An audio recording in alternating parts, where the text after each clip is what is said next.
నమస్కారం. మనం ఎందరో గురువులతో సజ్జన సాంగత్యం చేస్తున్నాం. ఈరోజు ఒక క్రియాయోగ మాస్టర్ అయినటువంటి రామకృష్ణ గారితో మనం సజ్జన సాంగత్యం చేద్దాం. వారు పరంపర విశ్వంభర అనే ఫౌండేషన్లో ఇప్పుడు ప్రస్తుతం వారు రన్ చేస్తూ ఉన్నారు.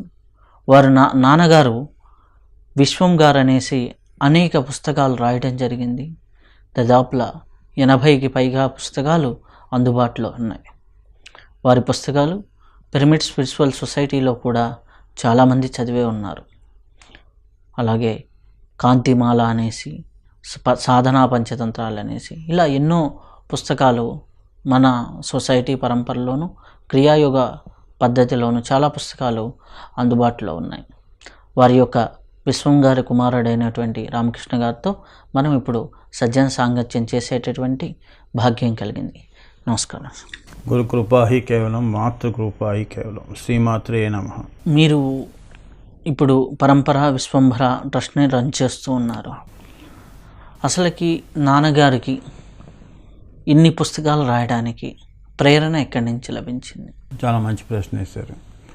నాన్నగారు పూర్వాశ్రమంలో వారు లెక్చరర్ సైన్స్ కాలేజీలో, గొప్ప కవి. వారికి సాహిత్య అకాడమీ అవార్డు కూడా హలేబీడు అని ఒక పుస్తకం రాశారు. 1975లో వారికి రావటం జరిగింది.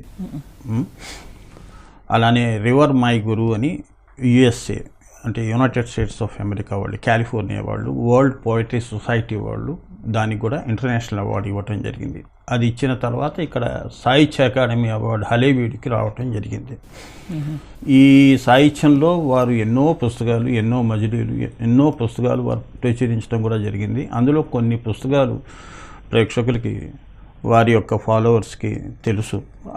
కొన్ని నేను చెప్తాను. మనస్ అని, హలేబీడు అని, అలానే రేపటి స్వర్గం అని, అశ్వఘోషుడు అని ఆల్ ఇండియా రేడియోలో కూడా అది ఇప్పుడు కూడా వస్తుందని నేను విన్నాను. వారి యొక్క నాటకం అశ్వఘోషుడు అని. సో దాని తర్వాత 1982 నుంచి వారు ఒక సంస్థ బాబాజీ ప్రేరణతో, వారి అనుగ్రహంతో పరంపర విశ్వంభర అని, శ్రీ పరంపర ట్రస్ట్ అని స్థాపించడం జరిగింది. ఇది ఎందుకు స్థాపించాల్సి వచ్చింది అంటే, ఇది గురువుల యొక్క ఆల్ ఆఫ్ ఎ సడన్ వారి యొక్క ఆజ్ఞ రావటం జరిగింది. ఎన్నో జన్మల నుంచి వీరు ఏంటంటే బాబాజీ గారితో చాలా ఇది ఉండేది. అసలు పంపించటం కూడా బాబాజీ వీరిని ఈ యొక్క రూపంలోకి వారి ఆజ్ఞతోని వాళ్ళు వచ్చారు. ఎందుకంటే అందుకని వీళ్ళందరూ కూడా కారణ జన్మలు, అంటే కారణంతో వచ్చిన వాళ్ళు. వాళ్ళ పనేదో వాళ్ళు చేసుకుని వెళ్ళిపోతారు. నేను ఇంతకుముందే చెప్పాను, చాలామందికి ఎందరికో చెప్పాను నేను. సో ఆ కారణంతో ఏంటి ఆ కారణం? వాళ్ళు వచ్చింది దేనికి?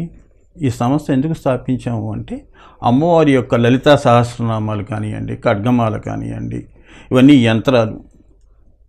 ఈ యంత్రాలన్నీ అమ్మవారు వేయించుకుంది వారి గురు కృపతో. సో 1408 యంత్రాలు, 1000 సహస్రం, 300 త్రిశతి, 108 ఖడ్గమాల. సో ఇవన్నీ కూడా భవిష్యత్తులో అతి త్వరలో ఇవన్నీ కూడా లోకానికి అందించడం జరుగుతుంది. ఈ యంత్రాలు ఇప్పుడు ప్రపంచంలో ఎక్కడా లేవు. మనం మిగతా యంత్రాలు, మిగతా దేవతలు, కామ్య దేవతలు ఎవరైతే ఉంటారో, లక్ష్మీ యంత్రం అని, కుబేర యంత్రాలు అని చెప్పి అవి మన దగ్గర, చాలామంది దగ్గర వాళ్ళు చేస్తున్నారు. సో ఇవన్నీ కూడా 1000 యంత్రాలు ప్రపంచంలో ఎక్కడా లేదు. ప్రస్తుతం ఇది మన దగ్గర అమ్మవారి అనుగ్రహంతో, బాబాజీ అనుగ్రహంతో అవి ప్రస్తుతం మా సంస్థలో ఉంది. ఇవన్నీ అతి త్వరలో ఇవి పుస్తక రూపం దాలుస్తాయి. సో ఆ పనిలోనే నేను ఉన్నాను.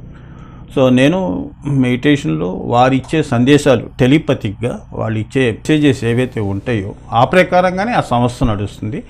నా యొక్క సంకల్పాలతో మటుకు ఏమీ జరగవు. ఎందుకంటే సంకల్పాలన్నీ కూడా అమ్మవారి యొక్క సంకల్పాలు.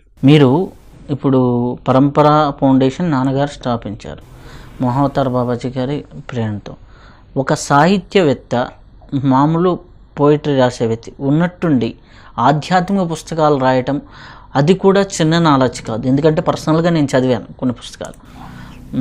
ఎందుకంటే మిమ్మల్ని కలిసినప్పుడు నేను దాదాపులో ఒక 15-20 పుస్తకాలు తీసుకున్నాను. అంతకు ముందర కాంతిమాల అనే పుస్తకం రాసినప్పుడు అసలు విశ్వంభర పరంపర ఏంటి అనేది ఫస్ట్ ఎక్కడ ఉంది అని కనుక్కోవడానికి సెర్చ్ చేస్తున్న ప్రాసెస్లో చేతన్ కలవటం, చేతన్ ద్వారా మీ దగ్గరికి రావటం జరిగింది. సాహిత్య అకాడమీ అవార్డు తీసుకోవడం అనేది మామూలు విషయం కాదు సాహిత్య రంగంలో. అలాంటి వ్యక్తి ఒక సాధనాపరమైనటువంటి గ్రంథాలు, అది క్రియాయోగం సంబంధించినవి, అంత ట్రాన్స్ఫర్మేషన్ ఎలా జరిగింది? మంచి ప్రశ్న వేస్తారు. ఇది 1982లోనే బాబాజీ వారు ఎందుకు ఈ భూమి మీదకి రావటం అనేది వారికి దర్శనం ఇచ్చి హాస్టల్లో ధ్యానంలో వాళ్ళు చేయవలసిన పనిని వాళ్ళు గుర్తు చేశారు. అప్పటి నుంచి వారు ఆ సాహితీ రంగం నుంచి ఆల్ ఆఫ్ ఎ సడన్ అనుకోకుండా ఈ యొక్క ఆధ్యాత్మిక మార్గంలోకి వాళ్ళు రావటం జరిగింది. ఇంకా అక్కడి నుంచి నాన్నగారు ఆ పుస్తకాలు రాయటం ఆపేసేసి ఆధ్యాత్మిక సంబంధించిన పుస్తకాలు రాయటం ఆయన ప్రారంభించారు. ఆయన మొదటి పుస్తకం ధ్యాన దీపిక, ధ్యానం ఎలా చేయాలి అందులో కూడా వారన్నీ చెప్పడం జరిగింది. ఫస్ట్ పుస్తకం అది నాకు బాగా గుర్తు. అంటే మహావతార్ బాబాజీ చెప్తున్నటువంటి పద్ధతిలో ధ్యానం అంటే ఏంటి? ఎందుకంటే మనము విజ్ఞాన భైరవ తంత్రం కానీ ఓపెన్ చేస్తే దాదాపులా 112 పద్ధతులు దాంట్లో చెప్పడం జరిగింది. అలాగే నాన్నగారు ఎక్కువగా ప్రచారం చేసినటువంటి ధ్యాన పద్ధతి ఏంటి? ఇది చాలా పెద్ద ప్రశ్న. అందుకే మేము ధ్యాన దీపికలో నాన్నగారు అంతా కూడా ఇన్ డీటెయిల్గా చెప్పారు. సో సమయాభావం వల్ల నేను కొద్దిగా అవుట్లైన్స్ చెప్తాను. ఎందుకంటే వీక్షిస్తున్న వాళ్ళందరికీ కూడా అమ్మవారి స్వరూపాలన్నింటికి కూడా విషయాలు తెలియాలి కాబట్టి నేను చెప్తున్నాను. ధ్యానము అంటే ఏంటంటే ఒకే వస్తువు మీద మనం తదేకంగా కాన్సన్ట్రేట్ చేయటం అనేది ధ్యానం అని అందరికీ తెలిసిన విషయం. అసలు మేము ఏం చెప్తామంటే ధ్యానం అంటే గురువు లేనిదే ధ్యానం గురించి మనకి అంత గొప్పగా మనకి అనుభూతులు రావు. సొంతంగా చేసుకోవటం, ఇప్పుడు సొంతంగా లౌకికంగా మనం ధ్యానంతోనే అన్ని పనులు చేస్తున్నాం, అంతేగా. శ్రద్ధగానే ఉద్యోగాలు చేస్తున్నాం, శ్రద్ధగానే అన్ని పనులు చేస్తున్నాం, శ్రద్ధగానే సంసారాలు చేస్తున్నాం, అన్నీ శ్రద్ధగానే చేస్తున్నాం. అందులో ధ్యానం కూడా కలిసి ఉంది, శ్రద్ధలోనే ధ్యానం కూడా ఉంది. ఈ రెండు మళ్ళీ కలిసే ఉంటాయి. శ్రద్ధాన్ లభ్యతే జ్ఞాన అని కృష్ణుడే చెప్పాడు. సో ధ్యానం అంటే ఏమిటి? ఒక పనిని నువ్వు ఎన్ని వ్యవహారాలు చేస్తున్నా కూడా, ఒక వంట చేస్తున్నాము అన్నప్పుడు లేదా ఒక కార్ డ్రైవ్ చేస్తున్నప్పుడు పక్కవాడితో మాట్లాడుతూ కూడా ఇక్కడ ధ్యానం ఉంటుంది, అంతర్లీనంగా ధ్యానం ఉంటుంది. వాళ్ళ మాటలు వింటూ ఉంటాం, ఇక్కడ డ్రైవింగ్ చేస్తూ ఉంటాం. సో ఈ రెండు కూడా కలిసి ఉండేవి. సో భక్తి, గురువు భక్తి, విశ్వాసము, ఇది ట్రాన్స్ఫార్మ్ అయింది అంటే ఈ ధ్యానమే భక్తి అవుతుంది. భక్తి ధ్యానం, ధ్యానం భక్తి, ఈ రెండు ఒకటే. భక్తి కావాలంటే వేరే రూపం కావాలి కదా, అక్కడ పోతే ద్వైతం అవుతుంది, ధ్యానంలో అద్వైతం అవుతుంది. ఇప్పుడు అక్కడికే వస్తున్నాం. ఇప్పుడు ఈవెన్ ధ్యానంలో కూడా మనం ఒక వస్తువుని మనం కాన్సన్ట్రేట్ చేస్తున్నాం, అక్కడ కూడా ద్వైతం ఉందిగా. మన ప్రయత్నం దేనికి? అద్వైతంలోకి వెళ్ళాలి. ఇప్పుడు క్రియ ఎక్కడి వరకు చేస్తాము? ఆజ్ఞాచక్రం వరకు క్రియ ఉంటుంది. శ్వాస మీద ధ్యాస పెట్టి మనం క్రియ చేసుకుంటూ ఆజ్ఞాచక్రం దాకా తీసుకొస్తాం. సో మూలాధారం నుంచి ఆజ్ఞాచక్రం, అవునా? ఈ కమలాలన్నీ కూడా చక్రాలుగా ఉన్న మూలాధార చక్రాలన్నీ కూడా దాన్ని పద్మాలుగా వికసింపజేయటం. వాడే పరిపూర్ణ పురుషుడు. చక్రాలుగా తిరిగితే మాయలో తిరుగుతున్నట్టే, అవి పద్మాలుగా వికసించటం. ఒకేసారి సహస్రార కమలం వికసించింది అంటే సహస్రదళం. వాడు సర్వజ్ఞుడు, వాడే గౌతమ బుద్ధుడు. బుద్ధి వికసించిందిరా, వాడు బుద్ధిమంతుడురా, వాడికి చెప్పవలసిన విషయం ఏం లేదు, అవునా?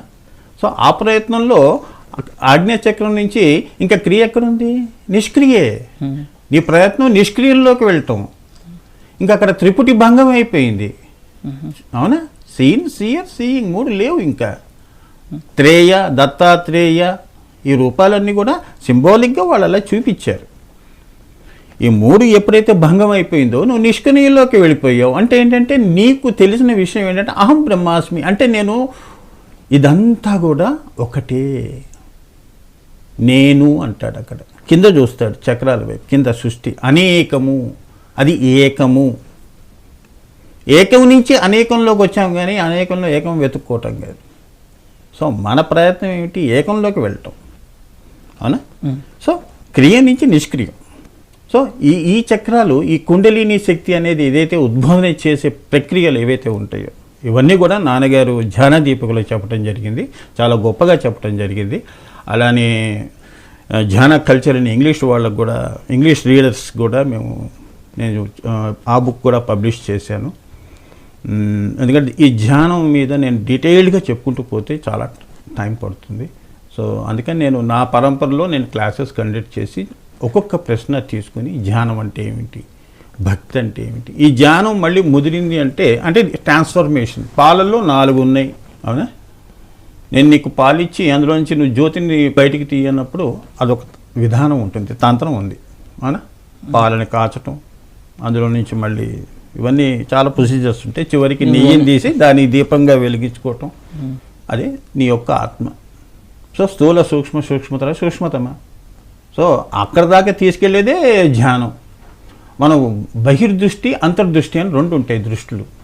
సో మనం ధ్యానం చేసేటప్పుడు ఏంటంటే అంతర్దృష్టి ఎక్కువ పెట్టాలి.